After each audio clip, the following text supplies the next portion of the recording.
That's too much of a deadline. Yes, I concur with that. Yeah. Which is probably why they didn't bring it back for the second season, because it actually was it was a pretty stressful. It was very stressful, very expensive too, I think, on their end, because we were given the chance to basically request whatever the heck we want, and we didn't use, like, I would say 60% of what we requested, because, you know, 3 days is a lot. It's not a lot of time to go over what you need and plan and everything, because, oh my, the stress of it all. Yeah, and that's really what it boils down to, and it really comes into how we make costumes on a normal basis, in regards that, like, if you're building a costume, you want to be planning it out ahead of time and all that. Well, we didn't really have that opportunity because we were given what we were going to be doing, and then it's like, go.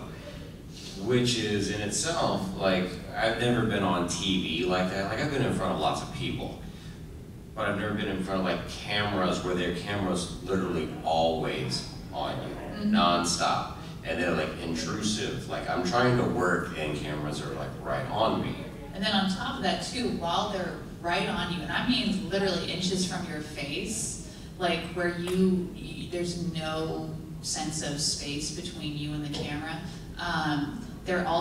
Producers are also asking you questions while you're working. And when you're in the flow of things, you don't want to talk to anybody. You don't want to have to, like, normally, like, even if you're okay with talking, you always, like, for me personally, I want to stop what I'm doing and talk to them, because that's, you know, you don't want to be rude or whatever. And they're like, no, continue working, but talk and explain what you're doing. I'm like, I can't do that.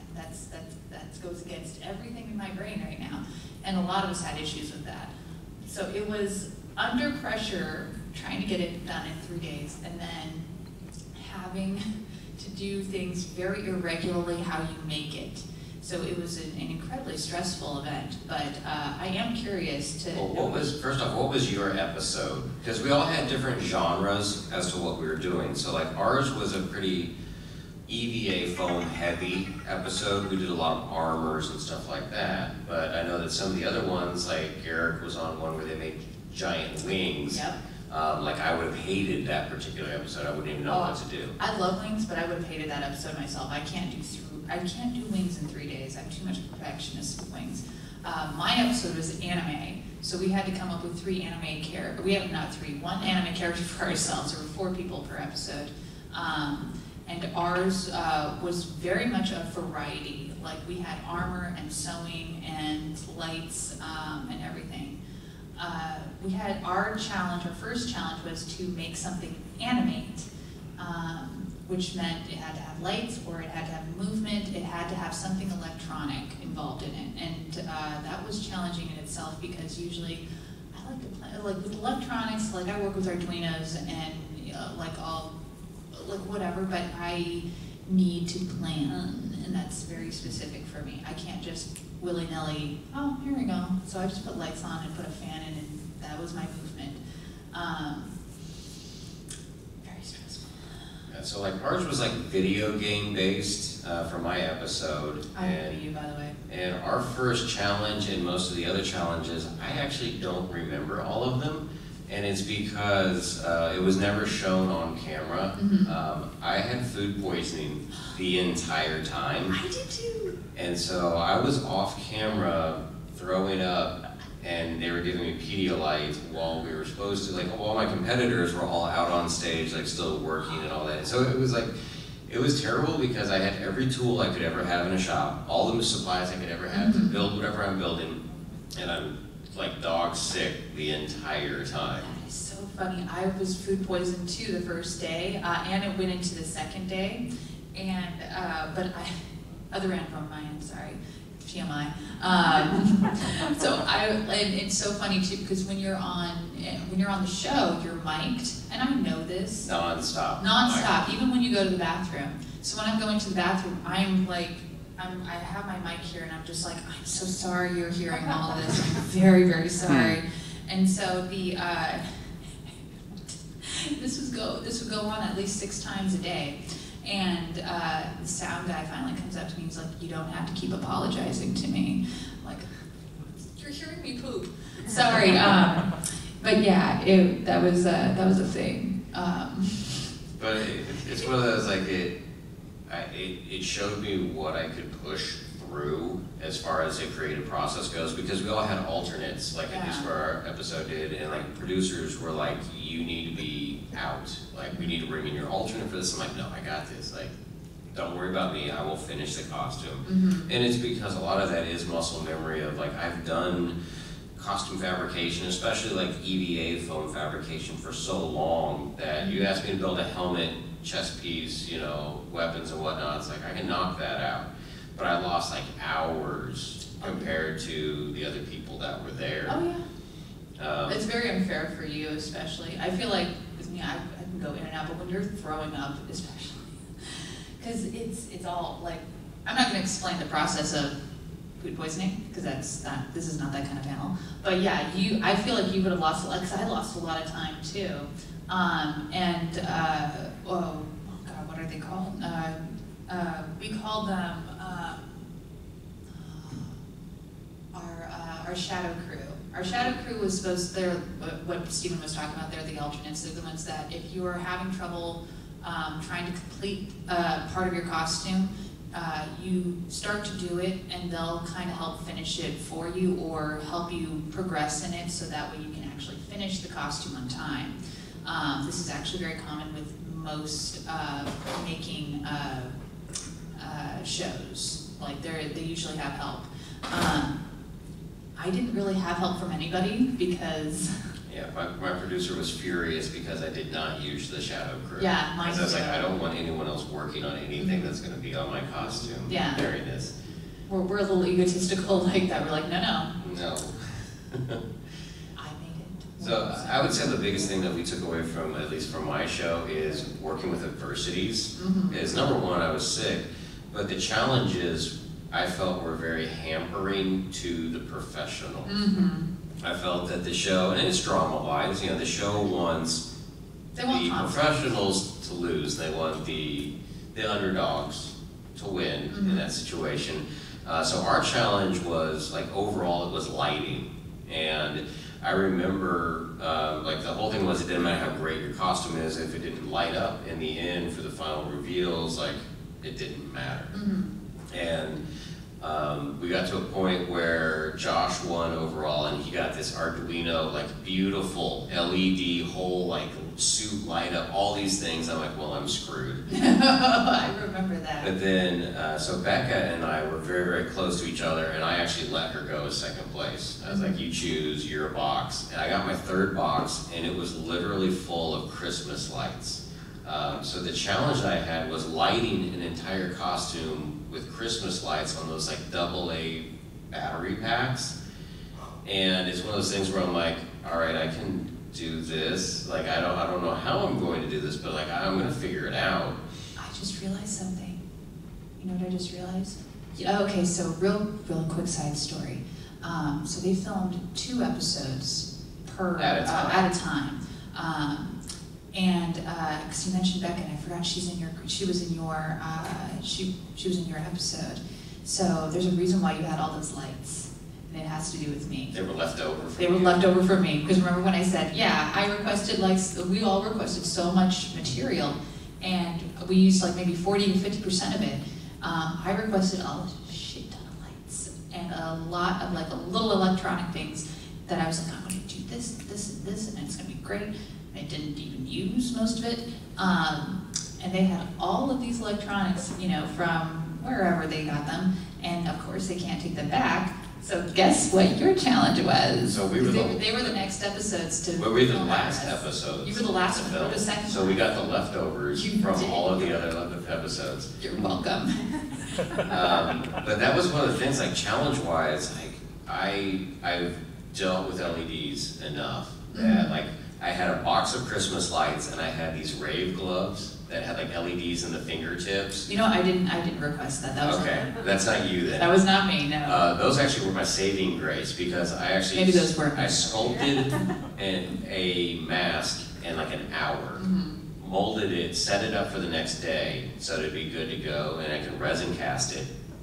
I do a lot of LED eyes for a lot of my costumes. I was able, like I ripped the gloves apart. I knew there were 5mm LEDs, 3 volt. I knew exactly what they all did. And I ripped apart all the gloves and made LED eyes for my costume. I took all the Christmas lights and I utilized them everywhere on it.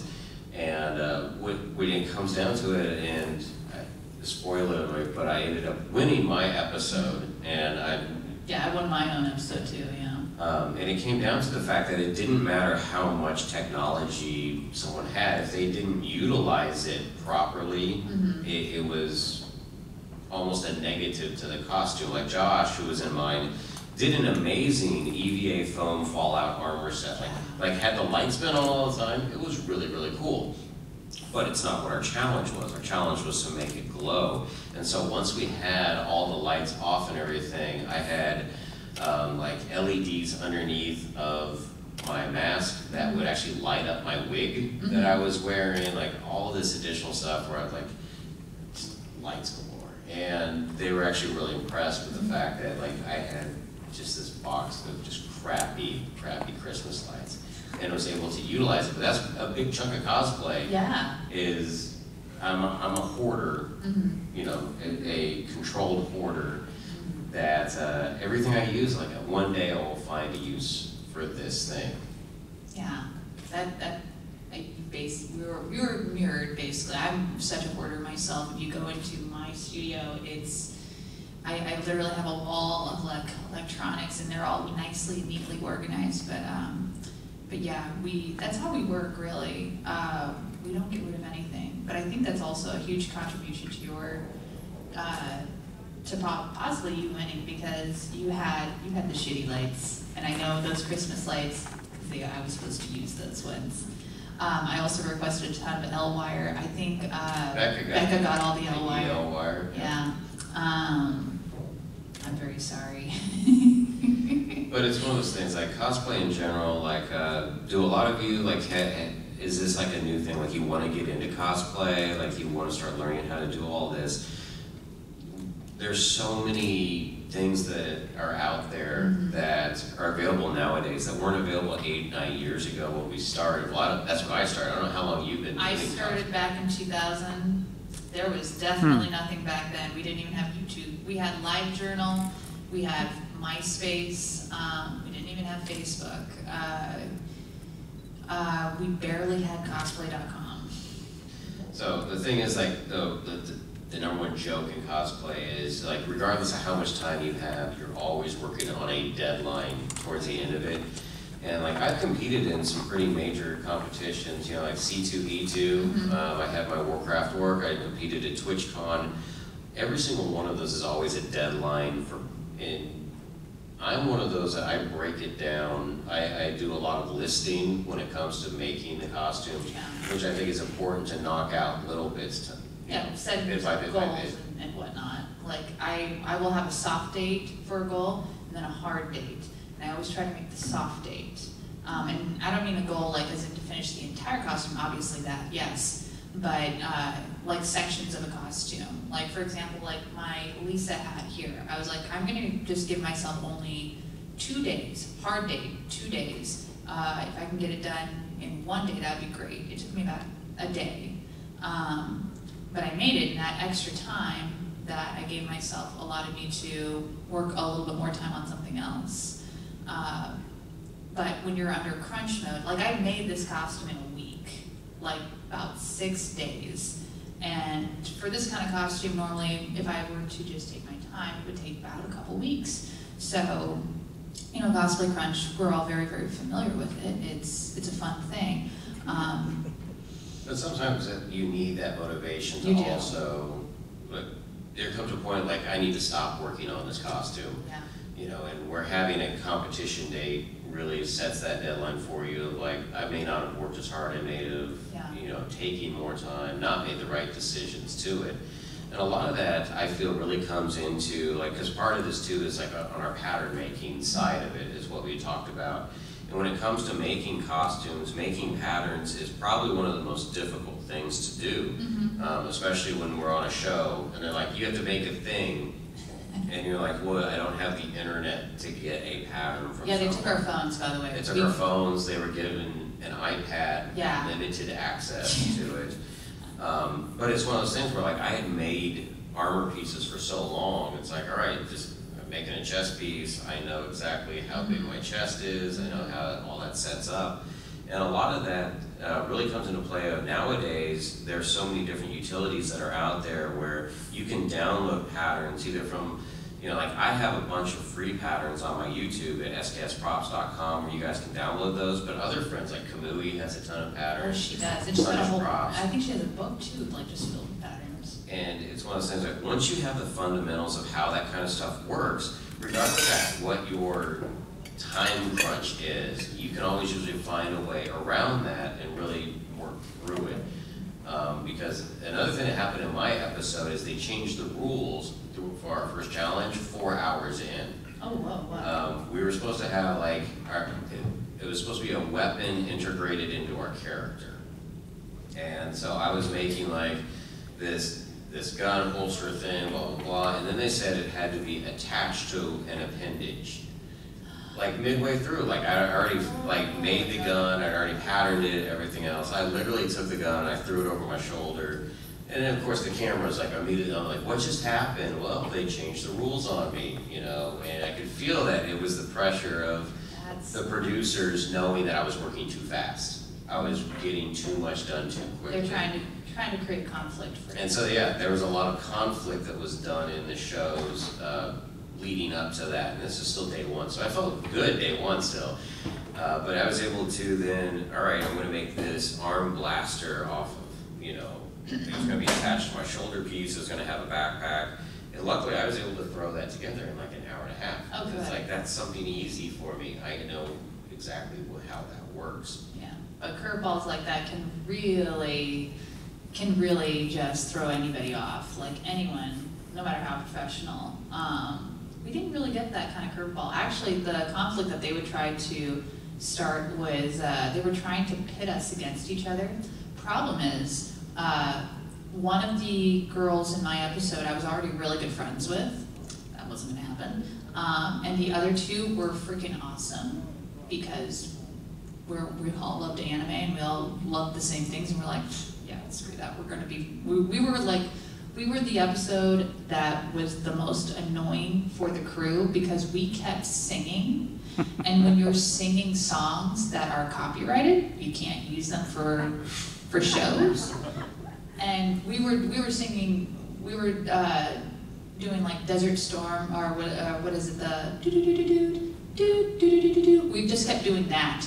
And they were, like, at first they didn't think it was a song, and then somebody said, like, they're singing a song, they can't do that. And they're like, we were told, I'm not kidding, at least a dozen times every single day to shut the hell up. And we usually kind of did. But yeah, we were the most annoying episode for them, for the producers. It was kind of like our little jab back because they put cameras in our face and said, explain what you're doing. No, I don't want to, I'm going to sing. Well, the thing that upset our producers was we kept helping each other. Yeah, we were doing that too. And so, like, in the cosplay community, like, that's our thing, right? It's like, we're not like some of the communities where we're out to get each other. Like, Yeah. there was This no isn't conflict Project in Runway. ours. Yeah, where we're like, oh, I'm going to beat Josh, you know? It's like, I hope he fails. Oh, his thing broke, ha ha ha. No, it's like, oh, dude, your thing broke. Like, come over here, let's turn around. Let me show you how it's gonna work. Like, they would get so mad because Becca kept sitting on the floor. She didn't want to be on her table. Yeah. She's like, I live in New York and I craft on the floor. Yeah, it's just what you're used to. And so, like, she'd need help, and I'd just walk away from my project and go over and help him. Like, you're already behind. And I'm like, yeah, I know, I got this. But like, Becca needs help right now, and nobody's helping her. I mean, I think every episode, everybody kind of did that. We kept helping each other. Like when we would try on each other, well, we weren't trying on each other's costumes, but when we would try on our own costumes, it's impossible to do a fitting by yourself sometimes. So when you have somebody else just like 6 feet away and you're just like, hey, can you strap me up because I can't do it? And like, that's just what we do in cosplay. And I think they were kind of disappointed with us doing that too, but I don't think we were doing it probably as frequently as you, because we were mostly told to shut the hell up, and I think as long as we were helping each other and not singing songs, they were fine with it. But they must have put the hammer on you on that one, because dang, that sucks. Yeah. Because it's a natural thing. We just help each other. Is cutting corners on our costumes. Oh, that's stressful. Because, yeah. Just a comment about them wanting conflict. When my wife and I were watching the show, we were laughing because we could tell they were trying to edit to show conflict, but we could tell just from your reactions to each other that this was not conflict. This was either just standard stress, or you actually helping each other while a voiceover is telling us how badly they are getting along. Yeah, you're getting along badly. Oh, hey, do you need help with that? Yeah, no, I don't think any of the episodes, except for the one I think Edgar was in. Edgar was a little moody. But I think every single one of the episodes, everyone pretty much got along great. I know Jessie in my episode was having a very, very difficult time because it was very stressful for anybody, and she couldn't take having the cameras right up on her. So I kind of had to play therapist for her, which I'm A-okay with because she's a longtime dear friend. But we're a bunch of introverts. We are. You know, where I like being in my shop or in my basement by myself crafting stuff, and now I've got 30 people in a room all watching us with cameras all over the place. You know, it is a stressful environment, and Becca was ours on that. Like, Becca didn't eat for 3 days because she just didn't know how to deal with all of that. And I told her, I'm like, look, that's where like cutting corners comes into play. It's like all of our costumes just need to look good from the front. You know, like the whole back part of my chest armor and everything looked extremely detailed in the front. All the back of it was just Velcro or elastic straps with like safety pins. Same thing, all my shin armor, all my leg armor. Hot glue, whatever. All I used to do is go on stage one time and look awesome one time. Yeah. You know, like everybody else was wasting, like again, I was behind in hours, but everybody was wasting so much time plasti dipping their armor and then painting it. They're not going to see that texture. And they're like, you're not going to plasti dip this? And I'm like, no, I'm just going to add primer to it and hand paint. Like, I don't need a plasti dip. Yeah. But it's that thing too, of like that's the Hollywood way of doing it, is like it needs to look good on camera once. Yeah. And that's all that matters. Yeah, I'm sure Becca definitely struggled with that. Her and Jess are very much perfectionists like us, but it stresses them out. I know Jessie's costume at the end, if I were to judge the competition, I definitely would have chosen Jessie because I saw the horsehair braiding that she had put in. It looked flawless, you couldn't see it, and that's what she was stressing about. She was trying to make a very perfect cosplay that would be more appropriate for like a cosplay competition at a convention versus one for television. One for television, no one's flipping seams, no one's talking about the seams in your armor or like how you did that. They're not going to talk about that. They don't care about that. They're more judging about the look. And look, did you have to be in character for yours? Yes. Oh God. So anyone that knows me, like it knows my channel, like I'm very, this is me right here. Like this is me excited, this is me stressed out, this is me all the time. But they're like, no, you need to be in character when you go on stage. And I was like, oh man. So I did it, and I got on stage, and I did this huge like roar, and I stomped across the stage, and I did like the hero poses, all that kind of stuff. And the producer's like, where was that during all of this? I'm like, it only mattered when I was on the stage. It didn't matter at any other point in time. Did you have to do a monologue? A monologue. We had to do a monologue. I didn't do a monologue, but they questioned us at the end, like who our character was. Yeah, they questioned us too, but we had to do a monologue. In character? In character. Oh, okay. I don't act. I used to, but that was many years ago, and I have no desire to do it again. So when they were like, oh yeah, you need to be your character, and I didn't know this until literally like the day before, because they're like, oh, you gotta create this monologue. I'm like, no, I can't do that. And my character was this, she was a fire fairy who had a fire flower, the girliest, damn thing you can think of who is also a badass. And because she's a fairy, and I describe her like being like very high-spirited and da-da-da-da. So I'm like, oh, I'm Mila, this, like, I wanted to vomit in my costume. It was just the most, I was like, what the, why are you doing this to us? I think they were getting revenge on our singing. I honestly think that. They were like, oh man, we had to do a monologue. And I'm so glad they cut it because I struggled so hard. And I know the other two did as well.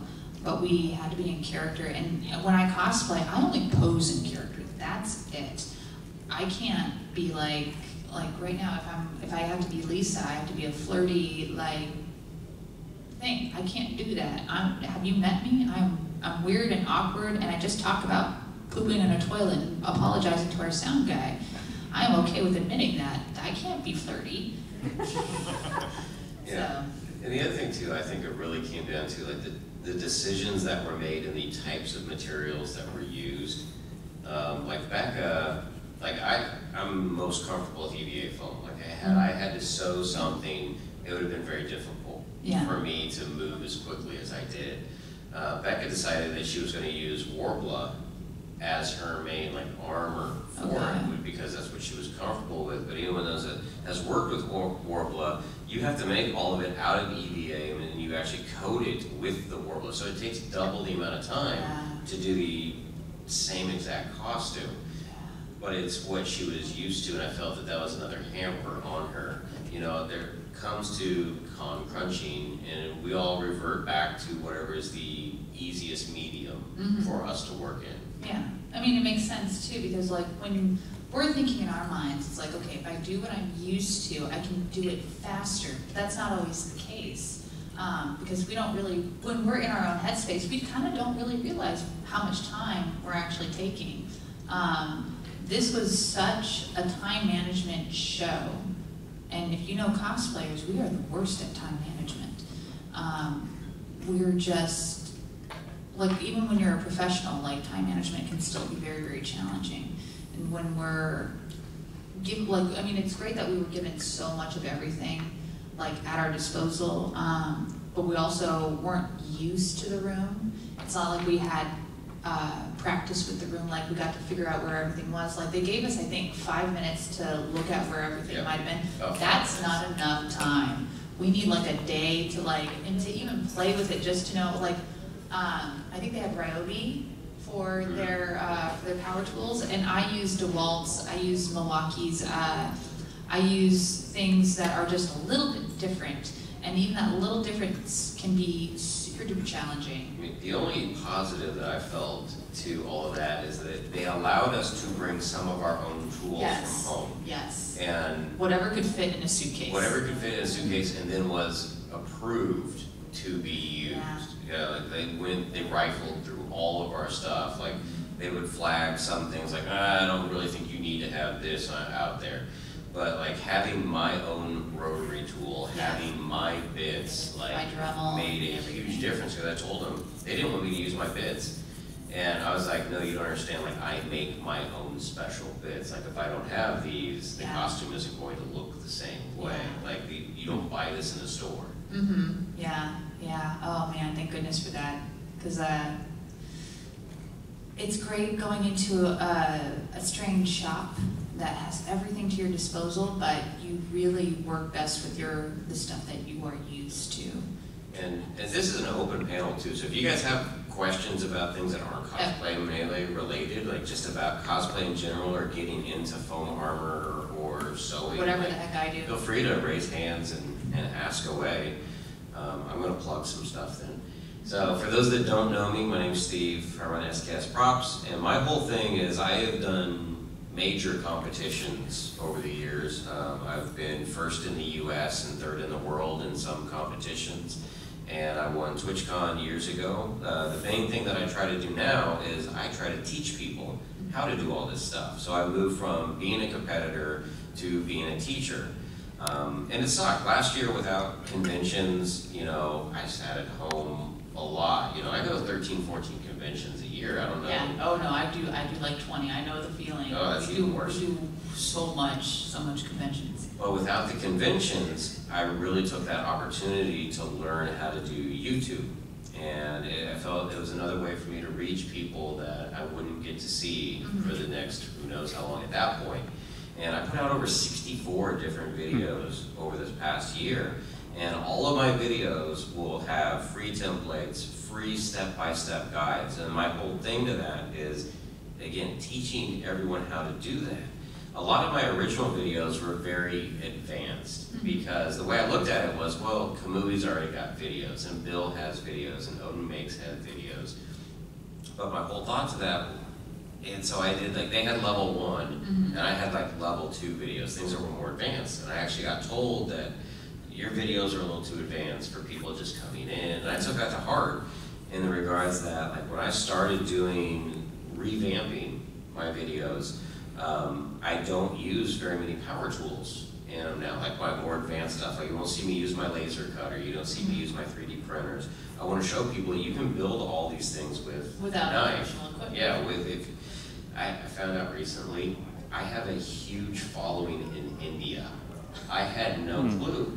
And so a lot of them don't have all the additional tools and things that we do, and they appreciate the fact that a lot of the stuff I build is, you know, you need a knife, you need a rotary tool, you need glue, and you need foam. Yep. You're done. Yeah, that's good. That's good. It's so funny. Because I also found out not that long ago that I also have a big following, oddly enough, in India.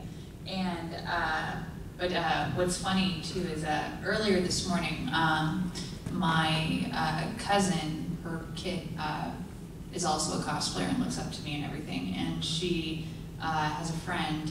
And she was talking about, like, oh, there's this guy that does these, like, really cool costumes, or not costumes, these really cool props and stuff. I watch all his videos and I heard he's here. And I'm like, oh, who is he? Do you know who he is? And he's like, SKS Props. He's the best. He's so cool. He did this chainsaw.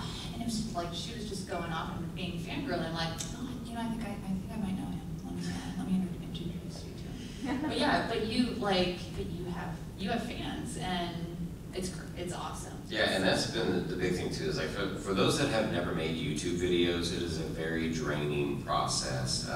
We're talking about crunching and all that. YouTube videos is another one of those. Like last year, I put out at least a video a week, and I did all of it. Like I filmed it, I did the patterns, I did the editing, music, voiceovers, all that. And it's a lot of work. And honestly, when we first started coming back to cons, I was very, very drained from it. But I tell you what, like going to Planet Comic-Con last week and coming here this week, like so many people that are appreciative have come up and said how much that helped them through the quarantines or helped them learn how to do all this stuff, like recharges that battery. And I was like, all right, I guess I'll continue to make some more videos. Oh, you should definitely. I think I've seen a couple of your videos, and there were some things that even I was learning that I was like, oh, that's pretty cool. That's the big thing. Like with my videos, like I don't act like a clown in there. I'm not going to jump around and be. No, you're very to the and point. it's very like this again. This is me happy, sad. This is me during the videos as well. And it's all about, like, I will teach you exactly how to build this step by step. And then in my videos, one thing that I really take, and I think that helped me on Cosplay Melee, is that I've been a painter, an illustrator. I went to school for illustration. And so I've been painting for over 30 years. And it's one thing I always preach is that I am a good builder, but I'm a really good painter. And a good paint job, if you've got an okay prop, a good paint job will save that. It does not go the opposite direction. If you had an awesome pop and you had just a terrible paint job on it, it'll ruin it. And that's where, like, in Cosplay Melee, having my armor not be plasti dip, having to just paint it, and then having me hand paint everything that I needed to, like, was such a time saver because I know all those tips and techniques. And in all my videos, not only I'll show you how to build it, but I'll show you exactly what brushes I use, why I use them, what paints I use, and why those are also used. Yeah. And I mean, on Cosplay Melee, we did get like the cream of the crop for quality pieces, like materials like fabrics and whatnot, which is awesome. And I'd like you to talk about your foam, your line of foam and all that. Yeah, so. Because I've used your foam and it's great. So what a lot of this did was it opened up more things for us, right? We made more connections and all that. And I've been dealing with foam for over 8 years. And 2 years ago, I actually developed my own line called HD Foam. And the big thing to note with foam that's out there, you'll see lots of different brands. Almost every brand you see that out there that says it's for cosplay was not developed for cosplay. They just found foam and they put cosplay on it because they want to make a buck. I was actually able to locate a company in China that allowed me to choose my density, my shore hardness, my color. I tailored it to, if I was beginning, if I was brand new or a professional, what's my type of foam that I would want to use. Yeah. And the thing that's been awesome about that is that the community as a whole has really accepted, like out of nowhere, like the fact that I've given free information for years, I do the YouTube and all that, like, hey, let's help support Steve. But had the foam been terrible, like they would have let me know that it was terrible foam. Yeah. But luckily it's really good. I will put my foam Pepsi challenge up against any other foam that's out there. Like it is primo. I know it really is. I've actually had the opportunity to use it, not for this costume, but another one that I'm working on my Samus Aran, the various suit. And there are like little pieces that do require like foam and whatnot. And I actually didn't buy it for me directly. A friend of mine gave me some. And I was just like, well, this is actually quite nice. Like, 'cause I have so much foam at my own shop. It was a very specific thickness that I needed. And I think it was 6 millimeters that I needed or something. And I didn't want, no offense to Yaya, praise be to her, but I didn't want to use Yaya's. I can't remember why, but I ended up using yours. And when I had added the heat gun to it, it was just, it did what I wanted to. There was no fighting, there was no, it was just very, very even. And that's another part too, is like if you are working with products and you're on that crunch, you know, a lot of people, even me, I started off with floor mats to begin with. Same. You don't realize how much you fight the material until you use products that are designed for that. Like when it comes to sewing stuff, I go into the fabric section and I'm like, I have no idea what I'm getting. I've gotten fabrics like for my tech priest robe that were super difficult to work with. And I've talked to friends like Casey Renee, and she's like, you should have gotten this, because then you wouldn't have been fighting it through your sewing machine. Yeah. And it's so funny because as cosplayers, we're thinking like, okay, what's cheapest? Because our hobby is so much more expensive than drugs itself. But we do, it's very important to invest into the good materials, because I've been the cosplayer who was like, oh, well, here's $2 a yard for spandex versus this $8 a yard spandex, and $2 a yard spandex frays is very difficult to work with, it just snags on everything, whereas the $8 a yard fabric doesn't have those issues and works wonderfully, so much better. And you have to think in terms of long run, not short run. Like in our case for Cosplay Melee, it didn't really matter. It was a one-time thing. But when you're doing like I have high density foams from China that like on AliExpress that I've purchased, that I've like actually compared to yours and Yaya's and another craft foam like the Joann's craft foam. And there really is a difference with how well it performs. Yeah, how well it performs and manipulates and everything. Because who was it? What's his name?